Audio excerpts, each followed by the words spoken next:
Maestro, ¿dónde y cuándo nace? Yo nací un 8 de noviembre de 1952 en el trópico de Guerrero, en un lugar pequeñito que se llama La Soledad de Mací. Maestro, ¿cómo fueron sus inicios en el arte? Mis inicios, yo te decía hace un momento que fueron un poco, pues hasta cierto punto erráticos. Primero porque yo soy un pintor autodidacta. Tomé algunos cursillos de pintura, por ejemplo, en el Seguro Social, en la Ciudad de México. Después estuve unos meses en el Molino de Santo Domingo. Y bueno, esa fue toda mi formación. Cuando tenía 18 años me fui a estudiar a la Unión Soviética, pero fui a estudiar matemáticas, recomendado por el maestro David Alfaro Siqueiros. Cuando llegué a Moscú, en un viraje repentino, decidí dejar las matemáticas para dedicarme a estudiar historia. Y lo hice así porque en ese momento supuse erróneamente que la historia estaba más cercana a la pintura.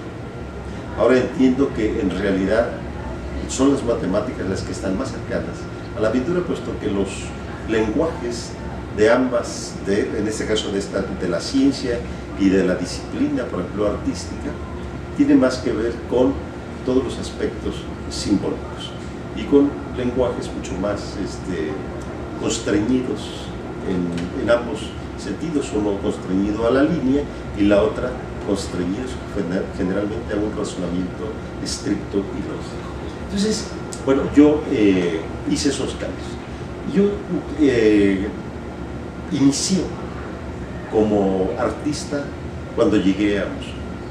A ver, en alguna ocasión alguien me decía que cuál era mi trabajo académico. Debo decir que yo no tengo trabajo académico inicial. Yo nací ya como, en ese momento, como un grabador y empecé a trabajar en Moscú, ya profesionalmente. Yo creo que con un estilo más o menos bastante bien definido y participando en los distintos movimientos pictóricos que había en ese momento. Paralelamente, por supuesto, a mis estudios de licenciatura y maestría en historia. Así es. Muchas gracias, maestro. Bueno, esta pregunta he notado que no les gusta mucho responderla, pero ¿algunos pintores que lo hayan influido, maestro? Sí, yo eso sí te lo puedo decir. Yo creo que la mayor influencia que he tenido es de mi hermano, de Leonel Mací. Yo creo que durante un tiempo fueron pintores que estuvieron, por lo menos la mía, bastante cercana a la de él, y con el tiempo todos estos procesos se fueron depurando.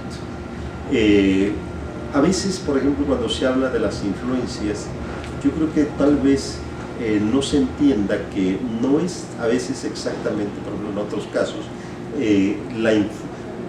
esta influencia que se entiende como la imitación de otro artista, sino, Leonel lo decía hace rato, es fundamentalmente el poder entender la obra de otros artistas y de alguna manera tú la incorporas, en este caso, en tu actividad, y eso se convierte en otro nuevo lenguaje. Yo creo que de eso nadie se escapa. Eso es imposible. ¿Por qué? Porque es como el lenguaje. O sea, nadie inventa el lenguaje. Lo heredamos de generaciones en generaciones. Por eso cuando se habla aquí de la ruptura, la pregunta siempre sería, ¿a qué ruptura se refiere cuando no puede haber tales rupturas si no hay antecedentes de los cuales se mama de las generaciones anteriores? Aquí lo importante, en última instancia, es cuando tú logras un lenguaje que es totalmente reconocible y que te identifica y te diferencia de otros pintores. Hay quienes nunca lo consiguen. Y ahí yo creo que habemos otros que lo conseguimos desde un inicio. Un quijano siempre es un quijano. Muchas gracias, maestro.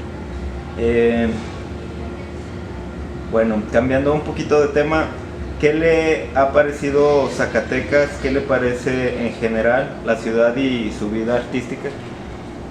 Bueno, yo creo que Zacatecas pudiera ser hasta cierto punto un modelo de lo que pudiera ser, de lo que debiera de ser la provincia.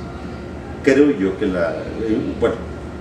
un estado como Zacatecas, que es un estado muy pobre, con una gran migración y una diáspora de gentes sobre todo hacia los Estados Unidos. Yo sé que la mayor ciudad de zacatecana está en Chicago, pero por otra parte la ciudad como tal, la capital, es ese ejemplo en el cual es una ciudad que, en consonancia, por ejemplo, con su arquitectura, con el trazado de sus calles, con el color de su cantera, con el azul de su cielo, ha apostado a la cultura.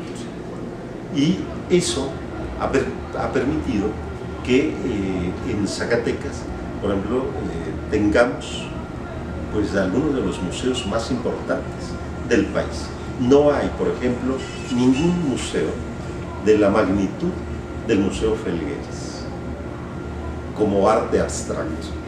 Y yo te puedo decir que yo no soy precisamente un feligrés de lo abstracto, pero uno no puede dejar, por ejemplo, de reconocer, aun cuando a ti pueda ciertas tendencias no gustarte, todo esto que existe. Un museo realmente maravilloso, y luego tienes otros 3, 4 museos más para una ciudad pequeña que realmente convierten a esta en una ciudad que va cada día creciendo más en ese terreno de la cultura y sobre todo en la formación de algo que es muy importante, y es la formación de públicos consumidores de arte, que eso es a lo que tendríamos que apostar en todo el país, porque siendo un país en donde hay tanta sensibilidad artística, en donde hay tantas manifestaciones del arte en todas las áreas, seamos un país de gente tan indolente. Yo creo que en Zacatecas eso se ha ido de alguna manera revirtiendo, y eso es lo que permite que la ciudad respire un aire tal vez distinto al que se puede ver en otros lugares, comparable por supuesto con otros lugares como Oaxaca, en menos escala yo diría que Puebla, pero donde las manifestaciones culturales tú las puedes ver en la cotidianeidad, que eso es lo más importante. Muchas gracias, maestro. Por último, nuestra revista está dirigida al público en general, pero en especial a universitarios y sobre todo a estudiantes de arte de la Universidad de Zacatecas.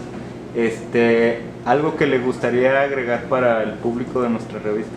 Bueno, yo creo que primero este tipo de revistas, tanto en su versión impresa como electrónica, yo creo que son sumamente importantes, porque una revista siempre cumple su función de divulgador o divulgadora en este caso del conocimiento, y en este caso por ejemplo del conocimiento artístico.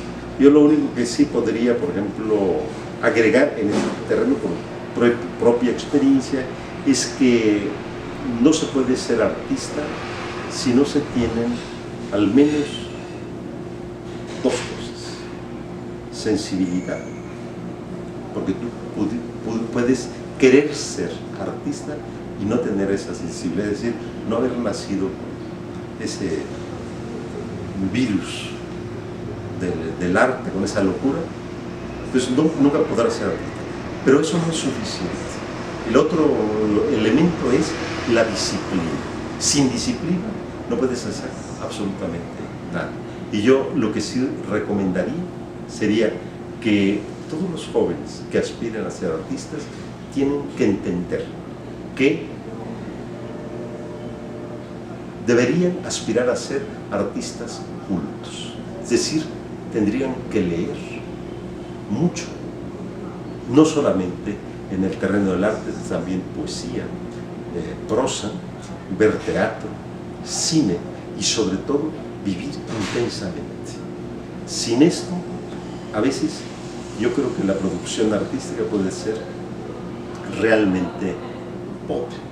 Y por ello siempre es importante entender, por ejemplo, qué fue lo que se hizo dentro del arte, y para eso está la historia del arte. Porque muchos no entienden, por supuesto, qué es lo que está ocurriendo en una época como la que vivimos, en donde la repetición de lo que ya se hizo se ha convertido, en este caso, en la moda, porque eso son las instalaciones.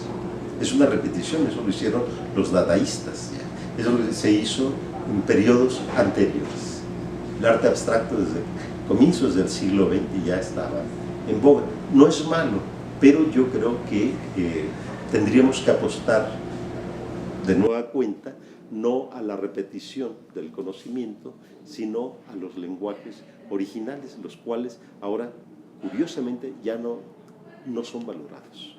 Ya no importa si lo que tú haces es original, ahora lo que importa es el adocenamiento, es decir, que tú estés a la moda y que hagas lo mismo que hacen en todas partes.